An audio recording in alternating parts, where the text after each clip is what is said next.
नमस्कार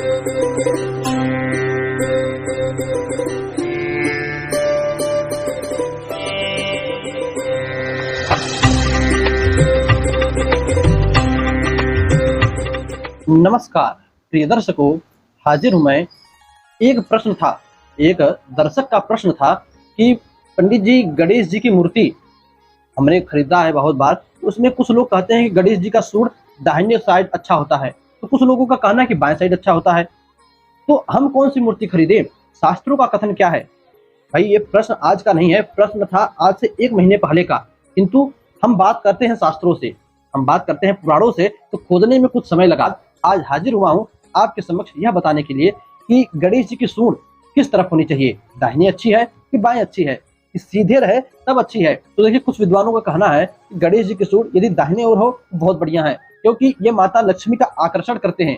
भाई आप जब भी गौरी गणेश का पूजन पंडित जी करवाते हैं, आप देखिए तो गौरी गणेश दोनों को बनाते हैं, तो दाहिनी ओर माता गौरी को रखते हैं, बाईं ओर गणेश जी को।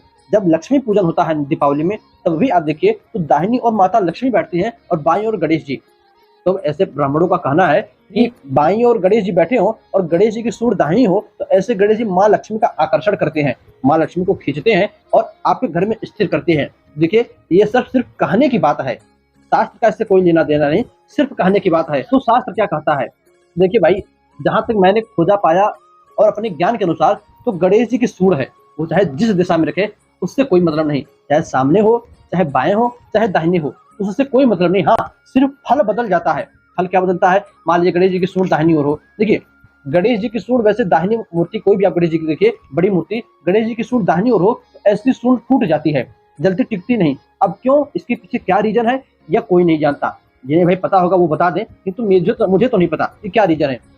और शास्त्र कहते हैं कि ऐसी मूर्ति जिसको मिले जिसमें कि गणेश जी की सूंड दाहिनी ओर हो, ऐसी मूर्ति बहुत कम ही मिलती है, और ऐसी मूर्तियों की पूजा करने से अभिष्ट फल की प्राप्ति होती है। यानी ये तो सबसे बढ़िया है कि हमेशा तब गणेश जी की सूंड दाहिनी हो जिस ओर हो, उसी मूर्ति को खोज कर पूजा करनी चाहिए। ठीक है, शास्त्र ने कहा तो ये भी सही है। प्रायः गणेश जी की मूर्तियों में सूंड 3 तरफ होती है। बाएं तरफ हो तो उसे इड़ा, बाएं नासिका से इड़ा स्वर, यानी जब आप श्वास लेते हो तो वो इड़ा स्वर, वो इड़ा नाम की श्वास चलती है। सीधे आप दोनों नाक से श्वास लेते हो तो वह सुषुम्ना नाड़ी चलती है, उससे आप श्वास लेते हो। और दाहिनी नासिका से आपकी श्वास चले, इसे पिंगला कहते हैं। इसी प्रकार गणेश जी की मूर्तियों के साथ भी होता है। सूंड दाहिनी तरफ हो तो पिंगला, सीधे हो तो सुषुम्ना, और बाएं तरफ हो तो इड़ा नाम के जो है नाड़ी से श्वास चलता है। प्रिय दर्शकों, गणेश जी की सूंड दाहिनी ओर हो तो सूर्य, और बाईं ओर हो तो चंद्रमा से संबंधित रखती है। चंद्रमा से यह संबंध रखती है, दाहिनी ओर हो तो सूर्य से संबंध रखती है।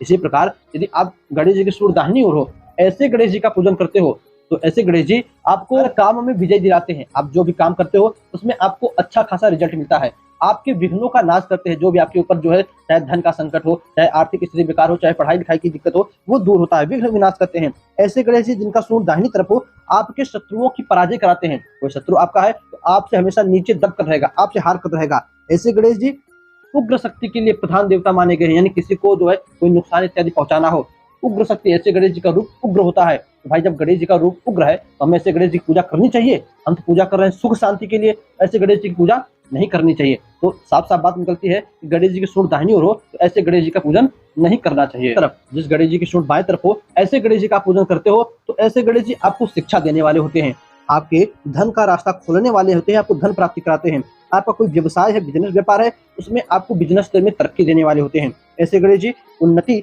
संतान सुख, विवाह के लिए, सृजन कार्य के लिए और पारिवारिक खुशहाली देते हैं।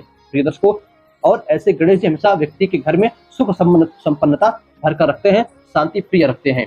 अब आप समझ ही चुके होंगे, दाहिनी तरफ सूंड हो तो गणेश जी का स्वभाव उग्र होता है, बाईं तरफ हो तो गणेश जी का स्वभाव शांत होता है और जो है खुशहाली देने वाला होता है। तो आपको किस गणेश जी का पूजन करना है आप समझ ही चुके होंगे। और बात कर लीजिए वही गणेश जी की सूंड सामने हो, उस लोगों का देखो तो गणेश जी का सूंड सामने रखते हैं। ऐसे गणेश जी किस काम के लिए पूजे जाते हैं? बात कर ले ऐसे गणेश जी की, तो ऐसे गणेश जी यदि आपको किसी प्रकार की शक्ति जागृत करनी हो, कुछ लोग अपने कुंडलिनियों को जागृत करते हैं, इसके लिए आप गणेश जी के जिनके सूंड सामने हो पूजा कर सकते हो। कुछ लोग तंत्र मंत्र का जो सिद्धि करते हैं, तो ऐसे लोग गणेश जी का पूजन कर सकते हैं जिनके सूंड सामने हो। इसी प्रकार जिन्हें मोक्ष की कामना हो, जिनके भगवत दर्शन की कामना हो, वे लोग ऐसे गणेश जी का पूजन करें जिनकी सूंड सामने हो। पाराशर संहिता के अंदर गणेश महात्म्य करके एक अध्याय है, उसी के अंतर्गत मुझे यह सब चैप्टर मिला।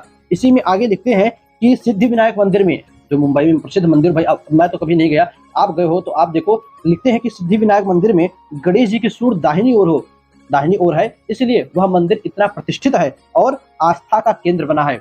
ऐसे मंदिर की आस्था और आय दोनों आज उच्चतम शिखर पर है। तो यह बात इस पराशर संहिता के गणेश महात्म्य में लिखी है। आगे फिर लिखते हैं कि कुछ विद्वानों का कहना है यदि गणेश जी की सूंड दाहिनी ओर घूमी हो तो गणेश जी शुभ होते हैं, और कुछ का मानना है कि बाईं ओर घूमी हुई सूंड हो तो गणेश जी शुभ फल प्रदान करते हैं। हालांकि कुछ विद्वान दोनों ही प्रकार के सूंड वाले गणेश जी का अलग अलग महत्व बतलाते हैं। दाईं ओर घूमी हुई सूंड वाले गणेश जी सिद्धि विनायक कहलाते हैं। ऐसे गणेश जी का दर्शन पूजन करने से अभीष्ट फल की प्राप्ति होती है और घर में जो पॉजिटिव एनर्जी रहती है वो बढ़ जाती है, नेगेटिव एनर्जी बाहर हो जाती है। तो दर्शकों, ये था गणेश जी के पूजन करने का महत्व। आपको ये पता था कि नहीं? कमेंट में अवश्य बतलाइएगा। बस आज के इतना ही, इजाजत दीजिए, पुनः मुलाकात होगी ऐसी किसी नए वीडियो में नए टॉपिक के साथ। तब तक के लिए नमस्कार।